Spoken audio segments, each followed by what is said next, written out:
네, 오늘은 이 누가복음의 시작이라는 제목으로 함께 이 말씀을 나누도록 하겠습니다. 특별히 이 주보를 참조해 주시고 주보의 제일 가운데 부분에 보면 우리 주일 이제 뜰모임 자료의 내용을 보면 오늘은 이 수요 예배의 내용을 다루어 놨습니다. 그래서 그거를 참조하시고 혹 이제 가능하시다면 뭐 볼펜으로 이렇게 좀 적어 보시고 진행하셔도 좋을 것 같습니다. 혹시 뭐 주보가 없으신 분은 네, 저기 뒤에서 살짝 가져오셔도 되고요. 네, 뭐 편하신 대로 하시면 좋겠습니다.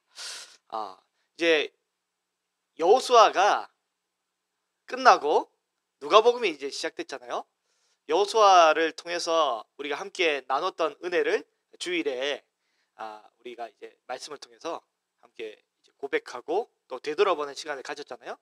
누가복음이 끝나면 아마도 또 누가복음이 우리에게 주는 큰 감동이 있지 않을까라고 생각을 하게 됩니다.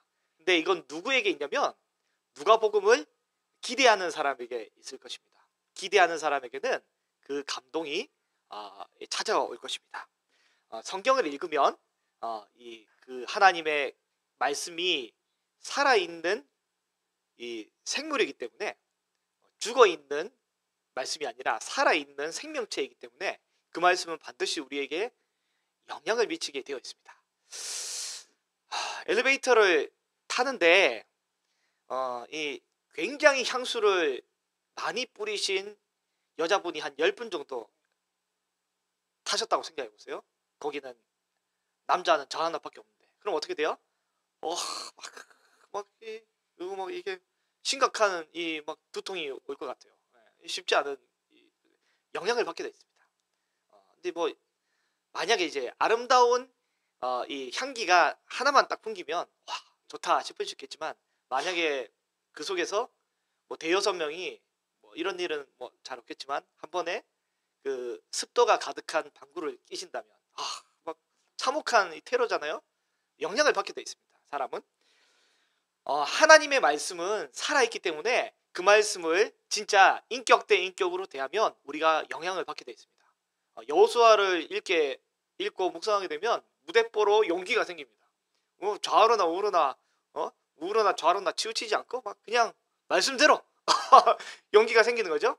누가복음을 읽게 되면 아마도 누가복음의 저자인 누가의 감정과 영향을 많이 우리가 받게 될 것입니다. 누가는 굉장히 인격적인 인물이거든요. 굉장히 인격적인 인물입니다. 그래서 누가를 통해서 우리가 어떤 영향을 받을지를 한번 살펴볼 텐데요. 그래서 우리는 오늘은 이 누가복음의 저자에 관해서 집중적으로 좀 다루고 혹 조금 여유가 되면 굉장히 좀 짧은 건데요. 이 누가복음의 독자에 대해서 잠시만 다뤄보면 정말 유익할 것 같습니다. 성경을 이해하려면 우리는 어떻게 해야 되냐면 예수님을 이해하셔야 됩니다. 성경을 이해하시려면 예수님을 이해하셔야 됩니다. 누가복음 24장 44절에 보면 이렇게 되어 있는데요.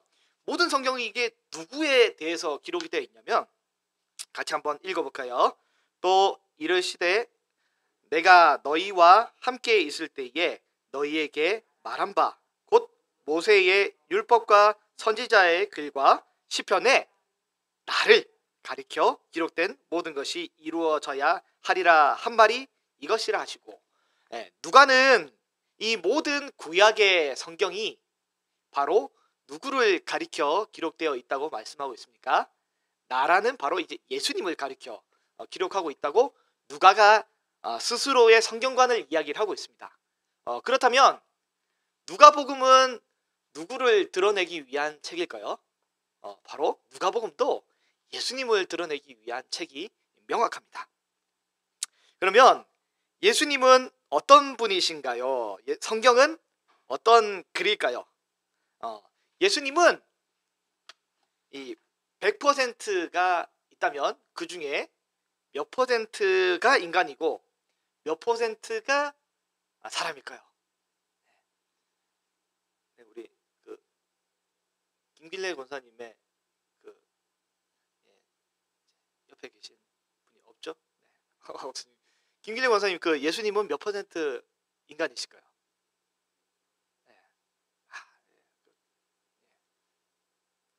김단님 몇 퍼센트 인간? 네. 네, 맞습니다. 예수님은 정확하게 100% 인간이시고 또한 또 정확하게 100% 하나님이십니다. 인간의 셈으로는 다 계산할 수 없겠지만 예수님은 하나님으로서도 전혀 부족함이 없으시고 그리고 반대로 인간으로서도 전혀 부족함이 없으신 분이 바로 예수님이 되신 거죠. 누가복음 우리 그 1장을 묵상하고 큐티하실 때 어떤 이 도전을 받으셨습니까? 저는 굉장히 놀랐습니다. 또 새롭게 다가왔는데 그 사도 요한은 굉장히 멋있게 등장하더라고요.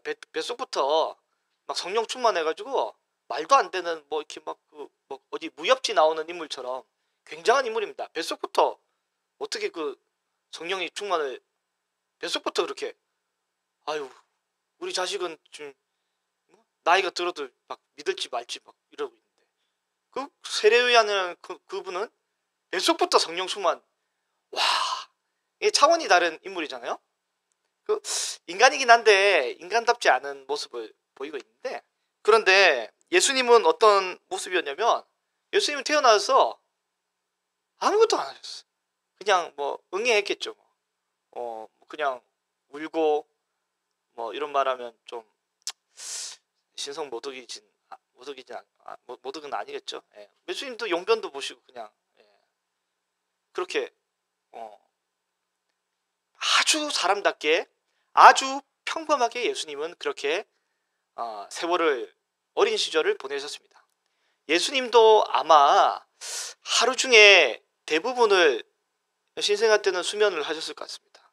그리고 뭐 1시간 반마다 깨가지고 마리아와 요셉으로 하여금 피곤하게 만들었을 거고 아무리 예수님이 효도를 잘하셔도 예수님은 어릴 때는 시간 개념이 없으셨을 것 같아요. 굉장히 신기한 본문이 나오잖아요. 예수님은 키가 자라고 지혜가 자라고 하나님의 은혜가 자랐다고 기록되어 있거든요. 처음에는 지혜가 없으셨습니다. 예수님 지혜가 없어요. 굉장히 신기한 장면이죠. 예수님은 처음에 지혜가 없으셨습니다. 완전 이 1달짜리, 2달짜리, 3달짜리 아이보다 물론 1-2달 빠르실 수는 있었을지 모르겠지만 그러나 예수님은 똑같은 신생아로 태어나셨습니다. 성령 충만 이런 거 예수님 없으셨어요. 굉장히 신기한 장면이잖아요. 그렇기 때문에 우리는 이 성경을 배우실 때 아실 때 예수님에 대해서 알아야 성경을 이해할 수 있습니다. 우리 성경을 하나님의 글로 여기고 있잖아요. 근데 이거는 이제 범위면에서 우리는 뭘 믿고 있냐면 완전 축자 영감서를 믿고 있습니다. 쉬운 말로 모든 단어 하나하나 다시 말해서 1.1회까지 이 토시 하나까지 빠짐없이 번역본 말고 원문 성경은 오류가 없이 기록이 되었다라고 우리는 믿고 있습니다. 디모데후서 3장 16절에도 모든 성경은 하나님의 감동으로 된 것으로 교훈과 책망과 바르게 함과 의로 교육하기 유익하니 라고 되어 있는데 성경 중에 거의 대부분은 99.87%는 하나님의 감동으로 기록되어 있다 하지 않고 뭐라고 되어 있냐면 모든 성경은 다 하나님의 감동으로 기록되어 있다고 기록이 되어 있습니다. 그렇기 때문에 하나님의 말씀을 볼 때 물론 개역 개정 성경이든 개역 성경이든 번역본은 오류가 있습니다.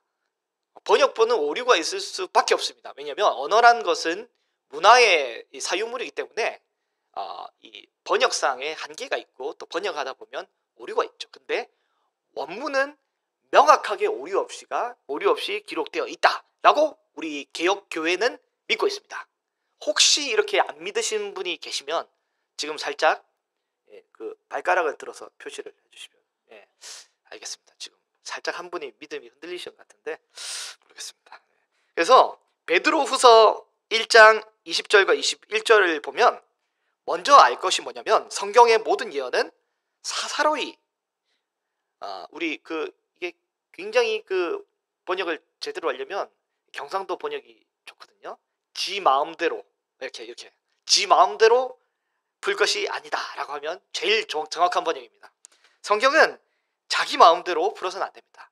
개인적으로 풀어서도 안 되고 그리스도 예수 안에서 그리고 신구약 모든 성경과 서로 해석을 맞춰봤을 때 오류가 없고 어긋남이 없이 해석하는 것이 제일 건강한 해석입니다.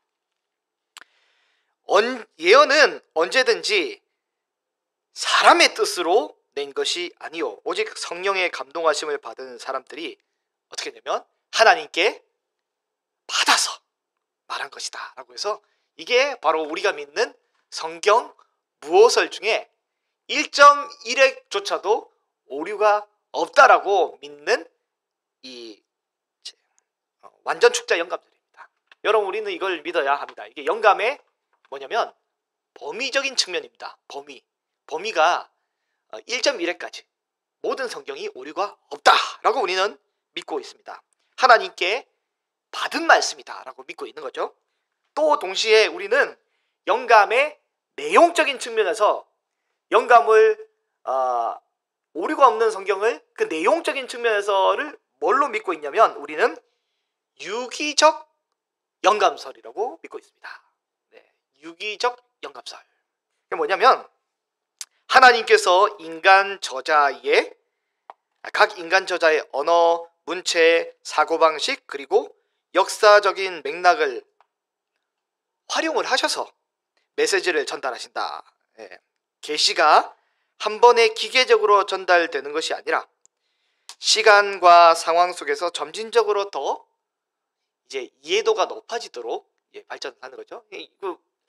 예를 들면 이런 거죠. 이제 구약의 선지서들 중에서 뭐 요한계시록도 그렇고 이제 하나님의 눈이 굉장히 뭐 여러 개인 것처럼 막 괴물처럼 이렇게 막 무섭게 막 묘사를 하잖아요. 근데 우리는 이제 경찰서의 민원실이라 그러나 이게 상황실 이런 데 보면 CCTV 가 엄청 많이 있잖아요. 이렇게 표현하면 아마도 그 당시 언어로는 표현이 더디겠지만 현대적인 표현으로 하자면 더 깊이 이해가 되겠죠. 하나님의 눈이 온 천하를 두루 감찰하시는데 그렇게 모든 상황들을 다 한눈에 보시는 눈이 계시다라고 그렇게 이해하면 쉽게 이해가 될 겁니다. 성경 계시는 종결이 되었고 더 이상 추가되는 기록이 없습니다. 오해하지 말고 들으세요. 근데 만약에 누군가 하나님이 이 추가로 기록을 하게 한다면 굉장히 현대적인 언어로 또 기록을 해 주시겠죠. 오늘날 우리 시대에 잘 이해가 되게끔. 그러니까 성경의 기록은 저자의 상황과 시대와 문화적 배경을 적극적으로 최대한 잘 활용하여서 기록이 되는 것입니다. 그래서 다양한 문학적인 양식과 표현법으로 나타난다는 점을 이해하는 데 도움이 된다.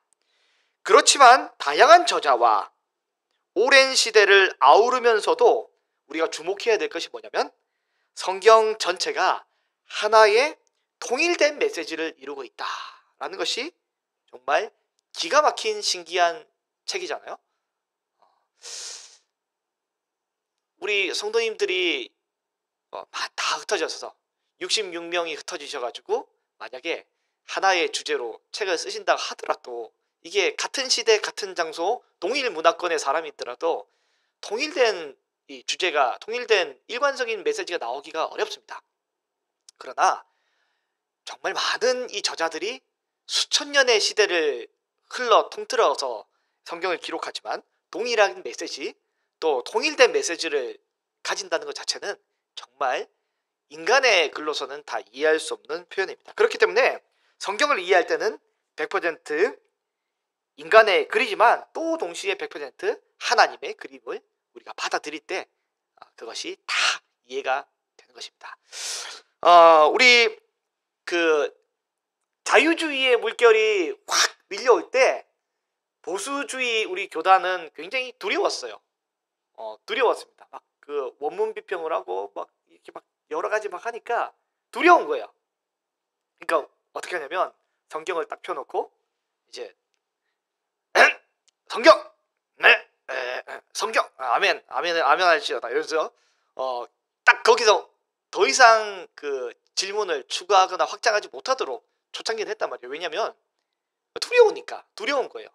이제 자유주의라고 하시는 분들이 굉장히 전문적인 고급 용어를 세상적인 분석법을 가져와서 성경을 난잡하게 한다라고 생각을 하고 그냥 이제 이제 아주 두려움과 또 어떤 다친 사고로 더 이상 사고의 확장이 없었습니다.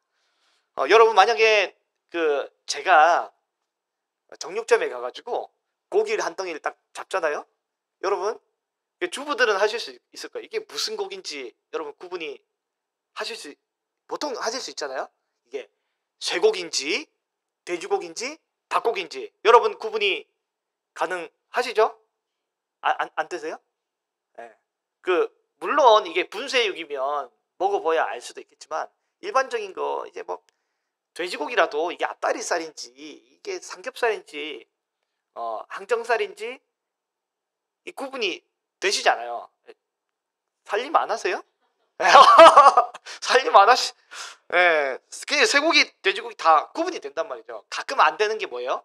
자주 안 접하는 양고기 같은 게 등장하면 이게 돼지고기가 좀 세포 조직이 좀 익숙하지 않기 때문에 헷갈린단 말이죠.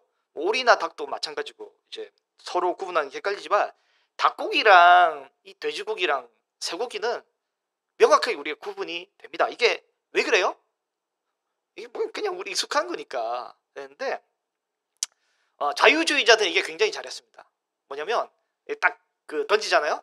고기를 딱 던지면 이게 딱 보니까 이거는 이 선지선에 이거는 역사선에 이게 더 나가가지고 문학적인 것을 더 깊이 들어가서 어떻게 하냐면 자유주의자들은 어떻게 해요? 우리 같은 이 쇠고기라도 부채살, 살치살 그리고 꽃등심 이렇게 막 쇠고기를 잘 대해보신 분은 구분이 되잖아요. 그런 것처럼 같은 꽃등심이라도 그 안에 알등심, 등심 덧살 그리고 새우살, 떡심 이게 더 깊이 연구한 사람은 구분이 된단 말이죠. 그러나 이제 우리가 대한민국에 쇠고기를 먹은 적이 오래 되지 않았잖아요. 이제 옛날 같으면 그냥 고기 이게 끝난단 말이죠. 자유주의자들은 이거를 잘했습니다. 굉장히 디테일한 부분을 잘 나눴어요. 그래서 뭐래요? J 문서, P 문서, D 문서, 제사장 문서 뭐 이렇게 해가지고 뭐예요? 이제 자기 나름대로 조합을 하는 거죠. 벨하우젠과 같은 자유주의자들이 문서서를 주장하면서 성경은 너네 보수주의자들이 몰라서 그런데 이게 그냥 J 문서, P 문서 이렇게 다 짜집기 해가지고 이렇게 나온 이걸 하나님 말씀이라 믿고 있냐라고 자유주의자들 얘기를 하니까 우리 보수주의자들은 뭐라고 했어요? 성경을 보셔야 되니까 진리, 말씀, 사탄, 마귀 떠나갈지어다 이러면서 성경 이렇게 하는데 이게 굉장히 좋은 역할을 했던 게 뭐냐면 자유주의자는 그런 의도로 분석을 했지만 여러분 마트에서 삼겹살을 사셔도 오겹살을 사시면 껍질이 있고 또 살이 있고 그다음에 비계도 있고 막 이렇게 하고 또 뭐예요 이거 동그란 거 뭐예요 이거 오돌뼈도 있고 막 복잡하게 조직이 돼 있잖아요. 자유주의자들은 소위 말하면 비유하자면 요거를 일일이 끼워서 맞춰가지고 식용 본드를 칠해서 붙여놨다라고 자유주의자는 믿는 거고, 그러나 우리 믿음의 사람들이 하나님이 이 성경을 100% 인간의 이 모든 사상과 환경과 여러 이 배경들을 적극 활용하셨다라고 우리가 그거를 믿기 때문에 우리는 어떻게 받아들여? 하나님이 돼지고기를 그렇게 기가 막히게 이렇게 만드시고 등심도 기가 막히게 만드신 것처럼 성경의 저자가 모든 상황과 모든 환경과 그 당시에 있는 모든 역사적인 배경과 또 지식들을 또 신학 지식 또 이제 뭐 예를 들면 뭐 학사 에스라 같은 경우에는 모세오경이든 뭐 이제 그 사무엘상이든 이런 성경을 다 알고 배운 다음에 적극 활용하여서 또 여러 이 문서들을 적극 활용해서 완성된 유기적인 이 예술 작품을 만들어내고 근데 그 모든 과정 가운데 하나님이 적극 개입하셔서 오류 없이 보존하셔가지고 이것이 완성된 게 아름다운 이 우리가 읽는 성경 아닙니까? 성경은 단순하게 비계 덩어리, 단백질 덩어리 뭐 이렇게 되는 살덩어리가 아닙니다. 굉장히 이게 유기적으로 인간이 감히 이걸 막 본드로 붙이고 막 엮어낼 수 없을 만큼 굉장히 치밀하고 완벽한 조직이 갖춰진 살아있는 생명체와 같은 그 말씀이 바로 하나님의 말씀이거든요. 그렇기 때문에 이 말씀은 굉장히 쉽게 사사로이 다룰 게 아니라 이제 그냥 반으로 쫙 다른 다음에 그냥 전부 다 돼지고기하고만 끝낼 게 아니라 이 안에서 깊이 활용할 것을 또 활용해서 더 깊이 연구할 때 더 풍성한 이해가 우리에게 있게 되는 것입니다. 우리 성도 여러분, 마태, 마가, 누가, 요한복음을 우리 성도님들께 어떻게 한 구절 읽으시면 구분이 되실까요? 사실 한 구절을 읽으면 그렇게 구분하기는 쉽지 않습니다. 근데 이제 한 두 장 정도를 쫙 보면 성경을 많이 읽다 보면 마태는 이게 뭐 느낌 같은 느낌으로 마태스러운 맛이 있어요. 그리고 누가는 또 누가스러운 맛이 있습니다. 각 복음서에 나오는 고유 내용들만 보자면 그 내용이 우리에게 더 깊이 이해가 되겠지만 이쪽에도 나오고 저쪽에도 나오는 예를 들면 이 오병이어 사건이라든지 아니면 이제 뭐죠? 예수님의 순환 이 장면이라든지 이때도 저자가 강조하는 메시지가 다르단 말이죠. 그렇기 때문에 그 저자에 대한 이해, 저자에 대한 맥락을 알게 되면 어때요? 이 본문이 그 본문이다라는 것을 우리가 더 깊이 알고 이해하게 되는 것입니다. 네. 그렇기 때문에 오늘은 우리가 누가를 알게 되면 어떻게 되냐면 누가를 알게 되면 누가복음을 읽는 내내 누가복음을 조금 더 심도 깊이 이해하게 됩니다. 그렇기 때문에 오늘은 누가를 한번 살펴보는데요. 자, 다음 페이지 보면 신약 성경 저자로서의 누가의 비중이 우리가 좀 알아보겠습니다. 누가복음은 복음서 분량면에서 제일 큰 비중을 차지하는 성경이 바로 이 누가복음입니다. 오늘날은 뭐 이게 참 이제 종이가 그렇게 뭐 비싼 상황이 아니고 흔하기 때문에 이제 인쇄물이 많잖아요. 근데 또 우리는 또 이면지도 쓰고 이렇게 아껴 쓰잖아요. 근데 고대 시대에는 이 성경을 기록하는 양피지든 아니면 파피루스 종이든 어떤 이 노트 역할을 하는 이 문서를 인쇄하는 이 종이가 혹은 양피지가 굉장히 비쌌습니다. 그렇기 때문에 굉장히 중요한 내용이 아니면 많이 다루면 이거는 안 되는 거죠. 성경에서 제일 분량이 많다는 것은 반대로 제일 중요한 내용입니다. 중요하니까 분량이 많은 것이 됩니다. 헬라어 원문 마태복음이 사실은 우리가 보기에는 28장까지 있잖아요. 그리고 누가복음은 24장까지 있으니까 이제 그냥 마태복음이 좀 더 많겠다라고 생각이 들 수 있겠지만 마태복음은 18,346단어가 쓰이고요. 누가복음은 19,482단어가 쓰입니다. 누가복음이 단어가 훨씬 더 많이 기록되고 결국 페이지나 분량이 굉장히 더 많이 기록이 된 성경이 복음서 중에 제일 많이 기록된 성경은 바로 무슨 복음이냐면 누가복음입니다. 누가복음이 복음서 중에 제일 많이 기록된 성경입니다. 두 번째로 만약에 누가 이 저자면에 보면 누가복음과 사도행전의 둘 다 기록한 저자가 바로 누가잖아요. 누가. 누가가 저술 분량을 사도행전까지 포함한다면 신약 성경에서 이제 몇 번째로 많은 비중을 차지할까요? 질문입니다. 이 맞추시는 분은 뭐 제가 바카스라도 하나 드릴까요? 자, 한번 질문입니다. 예, 자, 누가복음은 신약 성경에서 몇 번째로 누가복음이랑 사도행전을 합친 이 저자, 이제 누가는 이제 신약 성경에서 몇 번째로 분량이 많은 저자일까요? 예를 들면 사도 바울은 13권을 기록했어요.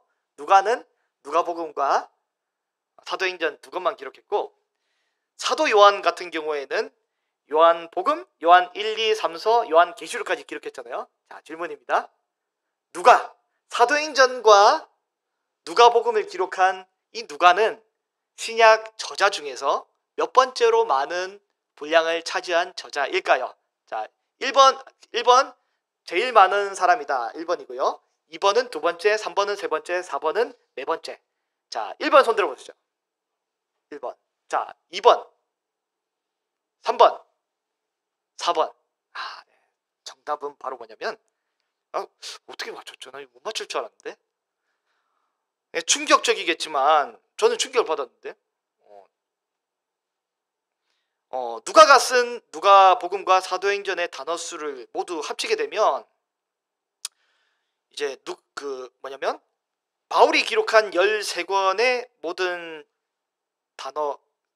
저서들의 단어 수보다 더 많습니다. 누가복음이 거의 19,000단어니까 2만 단어만 보고요. 사도행전이 24,000단어니까 이것도 뭐 2만 단어만 봅시다. 이것만 해도 4만 단어예요. 근데 바울이 기록한 거 전부 다 합쳐봤자 38,000단어입니다. 저는 충격 안 받으셨어요? 저는 충격을 받았습니다. 이게 뭐지? 나는 사도 바울이 제일 성경을 많이 기록한 이제 인물로 봤거든요. 물론 책은 제일 많죠. 근데 분량 면에서는 충격적이게도 누가복음과 사도행전이 제일 많은 비중을 차지하고 있습니다. 이 신약 성경 전체가 15만 3,127단어인데 그 중에 누가는 28.6%를 차지하고 있고 바울은 25%, 요한복음과 요한 1, 2, 3서 요한 계시록까지 요한은 19.1%, 마태는 12%, 마가는 7%, 저자 미상인 이 히브리서는 4.5%인데 혹자는 이럴 수 있어요. 히브리서가 만약에 바울이 쓴 거면 히브리서를 가져가면 바울이 제일 많지 않냐라고 할 수 있겠지만 히브리서의 제일 유력한 저자가 바울도 있겠지만 그 다음 저자가 이제 유력한 저자가 바나바도 있고 누가도 있습니다. 누가도 그냥 넘길 수 없습니다. 누가도 있고 또 이제 다른 이제 쪽에서는 여인 중에 한 명이겠다라고, 그래서 여인이기 때문에 이거를 당대에는 무명으로 이제 전파했다라는 설도 있는데요. 어쨌든 근데 대부분의 학자들이 굉장히 잘 썼기 때문에 바울이라고 하지만 바울이 아니라고 하는 학자가 거의 대다수입니다. 왜냐하면 문체가 전혀 다릅니다. 그래서 저는 개인적으로는 아볼로라고 생각을 하고 있는데, 왜냐하면 아볼로가 그 말씀으로 이제 유대인들을 완전 제압해버리거든요. 사도 바울은 유대인들에게 소위 말하면 당합니다. 유대인들과 논쟁하다가 당하고 얻어터지고 뭐 이러는데 아볼로는 나타나자마자 그냥 한 방에 유대인들을 그냥 제압해버립니다. 그렇기 때문에 아볼로가 아닐까라고 추측은 하는데, 어쨌든 히브리서는 4.5%, 베드로는 2%, 야고보서는 1%, 유다는 0.3%. 결국에 이제 제일 많은 거는 28.6%인 누가복음의 저자인 사도행전의 저자인 누가가 제일 많은 퍼센트를 가지고 있어요. 저는 굉장히 충격을 받았습니다. 뭐 숨겨진 비밀다. 근데 어떻게 다 알고 있죠? 이게 다 괜히 했네 이거. 어쨌든 그렇습니다. 인간 누가는 어떤 존재일까요? 인간 누가는 어떤 존재일까요? 누가에 대해서 신학자들이 이런저런 많은 평가들을 합니다. 뭐 누가의 뭐 어떤 그 이름, 헬라어의 이름의 뜻은 빛, 밝은 자, 뭐 빛나는 자, 뭐 이렇게 해서 하고요. 뭐 누가는 뭐 고향이 시리아 안디옥이었을 거다. 뭐 여기에 대해서 유세비우스 이런 사람들이 뭐 얘기를 하고요. 뭐 누가는 뭐 어쨌든 뭐 똑똑한 사람이었다. 뭐 누가는 제가 이제 조사해 보면 이제 대략 바울과 이제 한 10살 내지 20살 남짓 차이가 나는 것 같고, 누가는 디모데랑은 한 뭐 이제 디모데랑도 한 10살 내지 20살 정도 중간에 위치한 그런 인물이라고 추측을 할 수 있지만, 중요한 건 뭐냐면 성경에 안 나옵니다.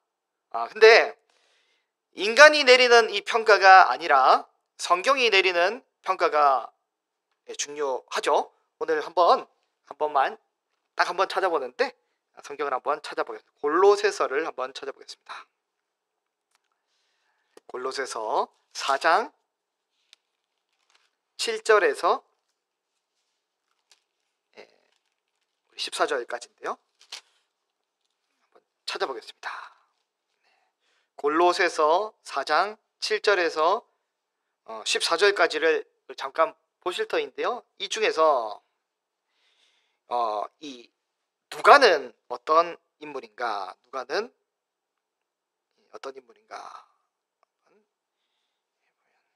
누가가 몇 절에 나오죠? 네, 누가가 14절에 나옵니다. 14절, 4장 14절을 한 목소리로 한번 읽어볼까요? 사랑을 받는 의사 누가와 또 데마가 너희에게 문안하느니라. 네. 누가는 바로 어떤 사람이냐면, 사람들이 뭐 이런저런 평가를 막 많이 하지만 이제 가장 정확한 평가는 성경의 평가잖아요. 누가는 사랑받는 의사라고 표현하고 있습니다. 사랑을 잔뜩 받은 의사입니다. 뭐 직업상 의사는 늘 필요하죠. 이제 의사는 굉장히 존중받는 직업이긴 하지만 이게 단순히 직업뿐만 아니라 아마도 이 누가는 성품도 굉장히 좋지 않았을까라고 추측을 할 수 있습니다. 바울이 굉장히 딱딱한 인물이고, 바울이 굉장히 엄격한 사람인데, 이제 바울 옆에서 끝까지 사랑받는 인물이라고 표현된 인물은 딱 2명이거든요. 두기고와 누가. 소위 말하면 바울의 그 무서운 날카로운 비위를 굉장히 잘 맞춰준, 끝까지 예 하면서 이제, 물론 뒤에서 스트레스를 받았을지 모르겠지만 바울을 굉장히 잘 맞춰준 인물이 이제 의사 누가, 그리고 두기고.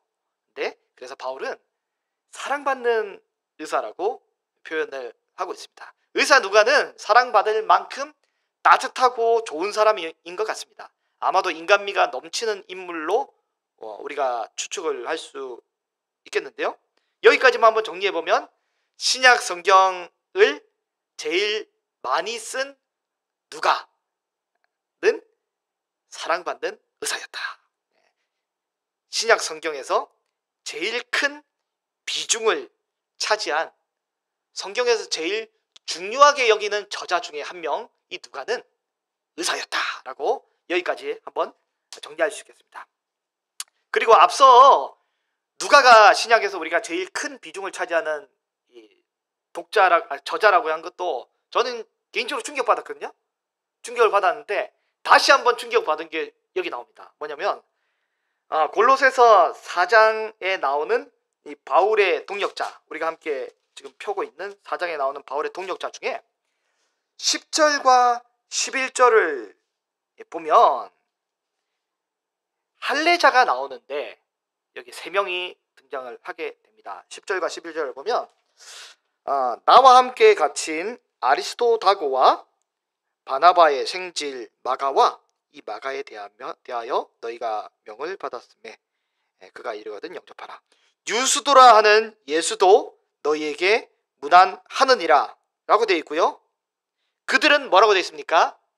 할레파라고 되어 있습니다. 다시 말하면 혈통적인 유대인 출신의 그리스도인 제자가 바로 이들인 거죠.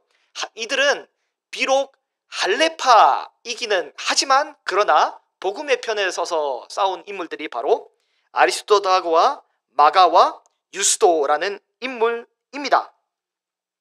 근데 지금 그러면 반대로 아주 자연스럽게 누가를 포함한 나머지 인물들 두기고, 오네시모, 에바브라, 그리고 데마, 우리 13절과 14절까지에 쭉 나오는 이 인물들이 유대인이 아니라 뭐예요? 이방인이 되는 것입니다. 할레파 유대인이 아니라 이방인이 되는 것이죠. 저는 다시 한번 충격을 받았습니다. 성경에서 가장 그 저술 비중이 많은 인물이 유대인이 아니었어요. 그리고 사도 중에 뛰어난 바울도 아니었고, 중요한 것은 뭐냐면 이방인이 제일 큰 비중을 차지했다. 저는 막 소름이 끼칠 정도로 충격을 받았습니다. 이방인이 제일 큰 비중을 차지한 거죠. 누가복음은 누가는 어떻게 이렇게 큰 비중을 차지할 수 있었을까요? 제가 빨리 한번 가보겠습니다. 누가 이렇게 큰 비중을 차지할 수 있었던 것은 그는 바울의 주치의자 여행의 동행자였습니다. 선교 여행의 동행자였습니다. 그렇기 때문에 늘 옆에 있었잖아요.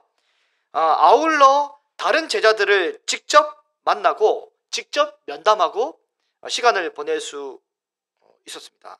그리고 바울과 함께 옥중에 갇혀 있는 이 동역자라고 이제 성경에 기록이 되어 있는데, 여러분 감옥은 그 군대에서 초소 근무하는 것과 마찬가지로 굉장히 시간이 많기 때문에 이야기를 많이 할 수 있습니다. 그것도 굉장히 그 이야기에 집중하면서.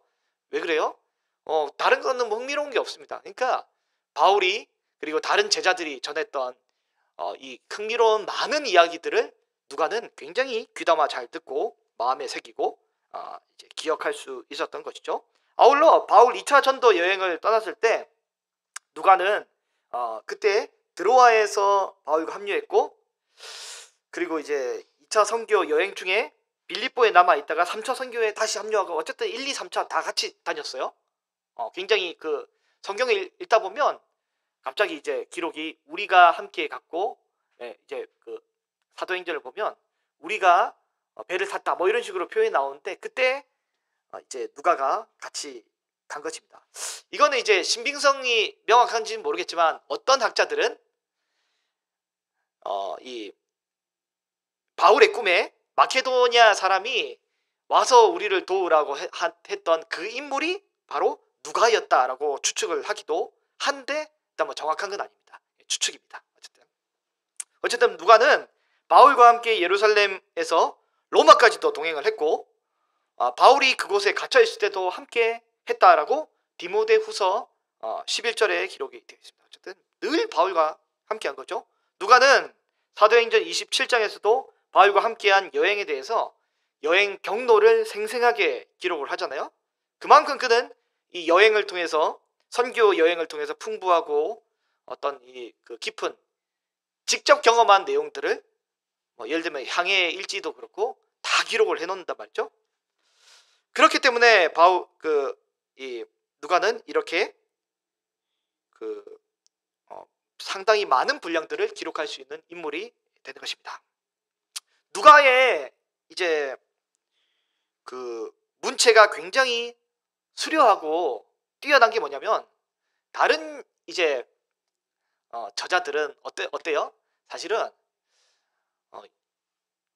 유대인이지만 헬라어를 굉장히 똑똑하게 잘 구사하는 존재가 바로 이제 똑똑한 우리 사도 요한과 같은 제자들이잖아요. 그러니까 베드로도 이제 헬라어를 잘 구사를 하니까 사람들이 선입견에 이 멍청한 베드로가 어떻게 이렇게 베드로 전후서를 잘 썼을까 하면서 베드로의 저작을 부인하기까지, 그만큼 어쨌든 헬라어를 굉장히 잘 활용을 했어요. 근데 잘 활용한 거죠. 근데 바울과 같은 경우에는 그 헬라 지역에서 살았지만 유대 지역에서 살아가는, 소위 말하면 이민 0.5세 정도의 어떤 그 언어 구사를 가지고 있지만, 누가는 이 100% 헬라 출신입니다. 그러니까 헬라어는 그냥 가볍게 막 그냥 그 네이티브인 거죠 이게. 다 그냥 구사할 수 있는 것입니다. 그러고 누가는 또한 의사이기 때문에 굉장히 지식인이었고 또 성경의 1차 독자인 데오빌로와 같은 정치인들과도 친분이 있고 교류와 편지를 주고받을 수 있을 만큼 굉장히 시대를 함께 나눌 수 있는 정치 감각과 또 시대를 국제 정세를 살필 수 있는 흐름을 이해할 수 있는 고매한 어떤 교양 수준도 갖추고 있는 인물이 바로 이 누가입니다. 또 동시에 다른 역사 문헌들도 쉽게 해석할 만한 이 지적인 능력을 갖춘 존재이기 때문에 그는 이 많은 이 저작물들을 기록할 수 있는 하나님의 귀한 도구로 쓰임을 받은 것이죠.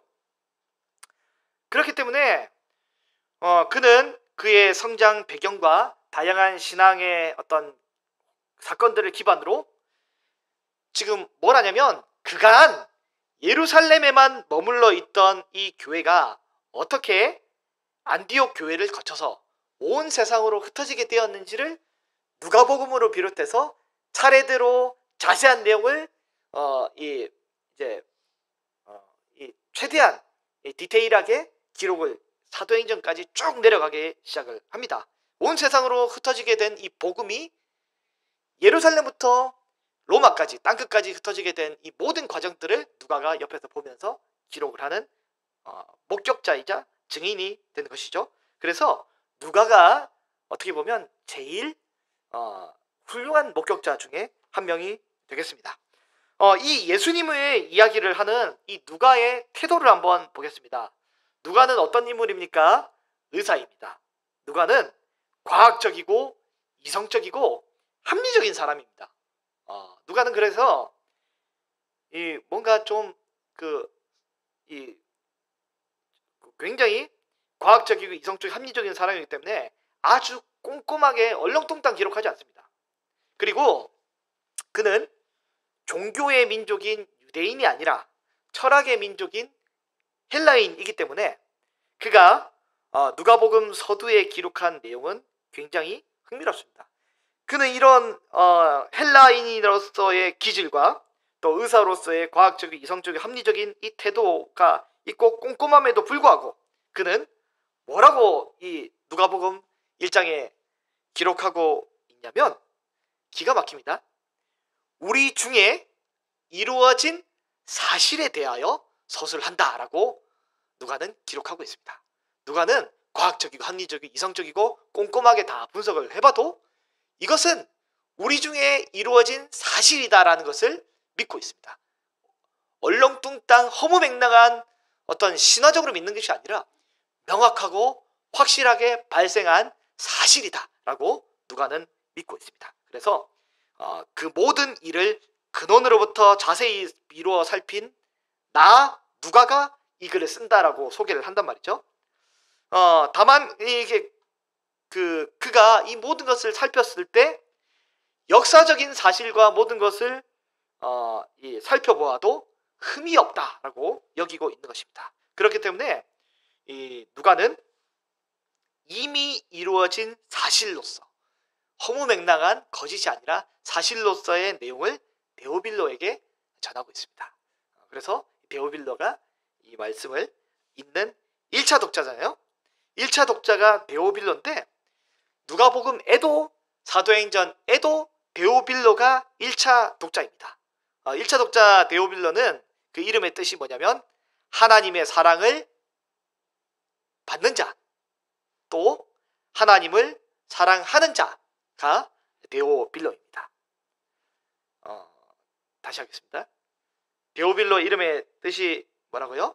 하나님의 사랑을 받는 자, 하나님을 사랑하는 자가 데오빌로의 이름의 뜻입니다. 그래서 그 앞에 이제 가카라고 붙잖아요. 가장 존귀한 자라고 이제 가카라고 쓰는 단어는 보통 로마의 고위 관리나 어떤 상류층을 표현하는데 학자들 중에 일부는 데오빌로가 마치 이제 누가가 사도행전에 기록한 또 이 누가복음에 기록한 이 내용들을 충분히 지원할 수 있도록 데오빌로가 어떤 그 조술 비용을 후원해줬다라고 생각하는 분도 계시고요. 또 그런 게 아니라 상징적인 인물로 보는 분도 계십니다. 그래서 하나님을 사랑하는 자라는 이 일반적인 의미로서 모든 신자에게 공유할 만한 상징적인 의미다라고 보기도 하고요.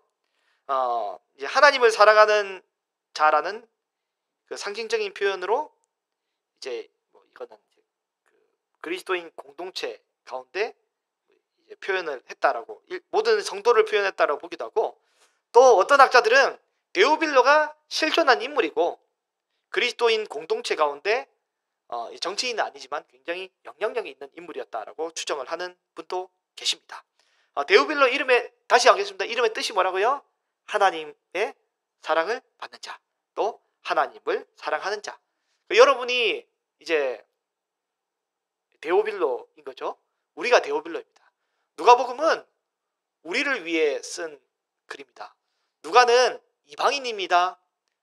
유대인들만 위해서 쓴 글이 누가복음이 아닙니다.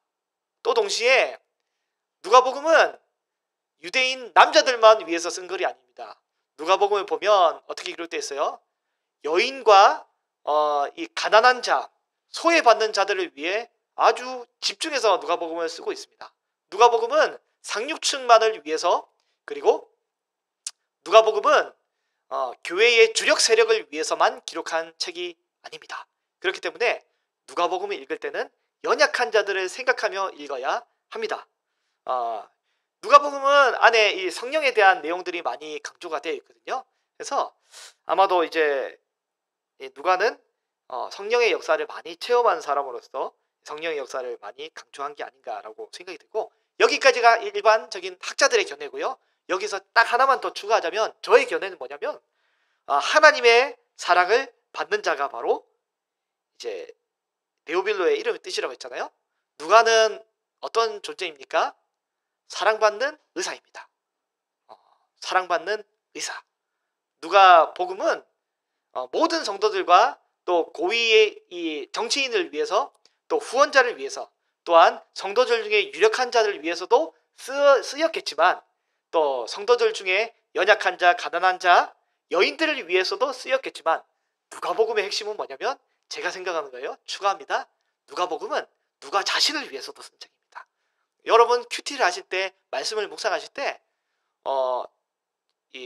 나를 위한 말씀으로 읽으셔야 합니다. 제일 제가 조심해야죠. 설교를 위한 말씀만으로 읽으면 이게 쓸데없는 거예요. 근데 누가복음에 기록한 누가처럼 저는 어떤 다짐을 하냐면, 나를 위한 말씀으로, 나를 위해 하나님의 사랑받는 자를 위해서 이 말씀이 쓰였다. 사랑받는 의사 누가, 사랑받는 목회자 김이단, 사랑받는 직분자, 여러분을 위한 성경으로 누가복음을 읽으시기 바랍니다. 그렇게 할 때 누가복음은 말라 비틀어진 건어물이 아니라 살아 파닥파닥 뛰는 화로처럼 우리의 머리와 심장과 몸에서 움직이게 될 것입니다. 가장 인간적인 글로 가장 성령의 역사를 잘 기록한 그 책 안에서 우리는 지금 여리고 여린 인간 예수님을 만났잖아요. 그래서 내일은 어떻게 할지, 그 다음은 어떻게 될지, 하나님이 어떻게 또 이 성경을 풀어갈지 기대하고, 나에게 주는 말씀으로 받을 수 있고 또 기대하시고 누가복음을 읽을 수 있는 저와 여러분이 되시기를 바랍니다.